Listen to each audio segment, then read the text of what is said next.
Isang mapagpalang araw po sa ating lahat. Ako po si Junella Bianca de Aguilar at ito po ang aking Day 258 devotion para sa ating 365 daily devotion na pinamagatang Bakit si Jesus ang ating Big Brother?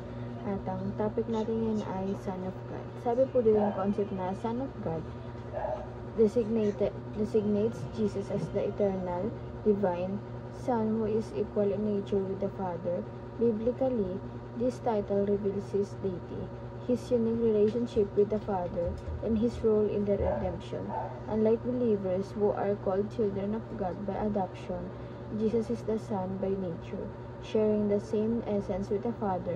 In the Old Testament, the promised Messiah was called God's Son, fulfilled perfectly in Christ.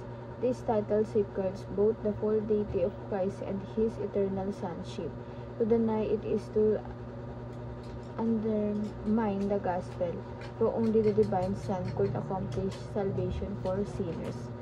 At ang Bible verse natin matagpuan sa John chapter 1 verse 14, and it says, "The Word became flesh and made his dwelling among us. We have been his glory, the glory of one and only Son, who came for the Father, full of grace and truth." At sa Tagalog naman po, naging tao ang salita at nanirahan sa piling namin. Nakita namin ang kaluwalhatiang tunay ng kanyang bilang kaisa-isang anak ng Ama. Kaisa-isang anak ng Ama. Siya ay puspos ng kagandahang loob at ng katotohanan. At ang teachings po, number 1, Jesus is the one and only Son of God. Ito po, si Jesus po talagang nag-iisang anak lang ng ni God, kasi di ba wala naman siyang kapatid, wala siyang anything.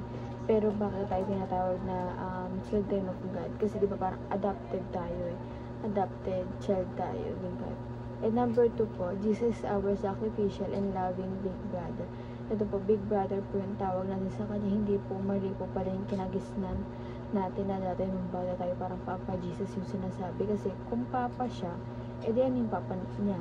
Edi parang lolo. Wala namang sinabing grandfather sa Bible, which is Son, Father, and Holy Spirit lang naman. Tatlo lang naman. Wala namang sinabing big brother.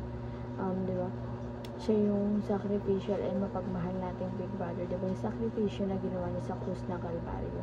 And number 3 po, Jesus' blood secures our adoption into God's family. Ito po, nung niligtas tayo at nung pinakuha ang Diyos sa krus, yun yung naging dahilan kung ba't tayo na-adapt sa God's family, kung bakit tayo tinawag na children of God. Kasi dun yung time na inadapt na tayo ng ating Panginoon sa pamilya na meron sila.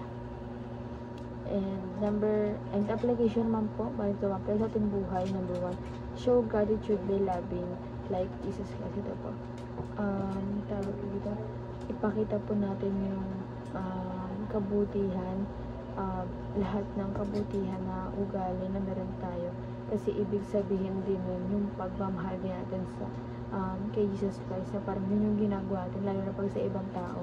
Ibig sabihin kasi para pagmahal mo yung ibang tao or pagmahal mo yung kapwa mo, ibig sabihin mahal mo rin si Jesus Christ. Parang iisa lang naman kasi diba sabi nga tayo mga tao tawag dito, kawangis natin ng Diyos. And number 2 po, sacrifice for Jesus by offering your best.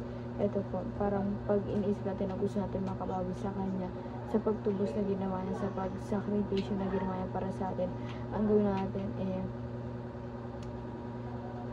pag may gagawin tayo isang bagay, laging do our best para ibigay natin yung 100% natin sa bagay na ginagawa natin, lalo na kung saan tayo dinala na ating Panginoon. For example, akong student, ibig sabihin gagaling ako sa school, bibigay ko yung best ko dahil alam ko magiging sacrifice at isa rin yun sa pagmamahal, way yun, pagmamahal at sacrifice sa ating Panginoon. And number 3 po, share Christ without being ashamed. Ito po, i-share po natin si Jesus Christ na hindi tayo mahihiya, kasi ba't naman tayo mahihiya, diba? Huwag tayo mahiya na ipakita or sabihin sa ibang tao na siya yung Diyos sa buhay natin, na siya yung pinagpupurihan natin, na siya yung sinasamba natin. Kasi wala naman dapat ikahiya sa Kanya, at wala namang kahiya sa Kanya, kasi diba, para tayo mahihiya, siya may nagligtas sa buhay natin, siya nagligtas sa bawat isa sa atin. And yun lamang po ang aking devotion ngayong araw sa sana po may tutunan kayo. At huwag mo kalimutan na i-share sa ating mga mahal sa buhay. And God bless.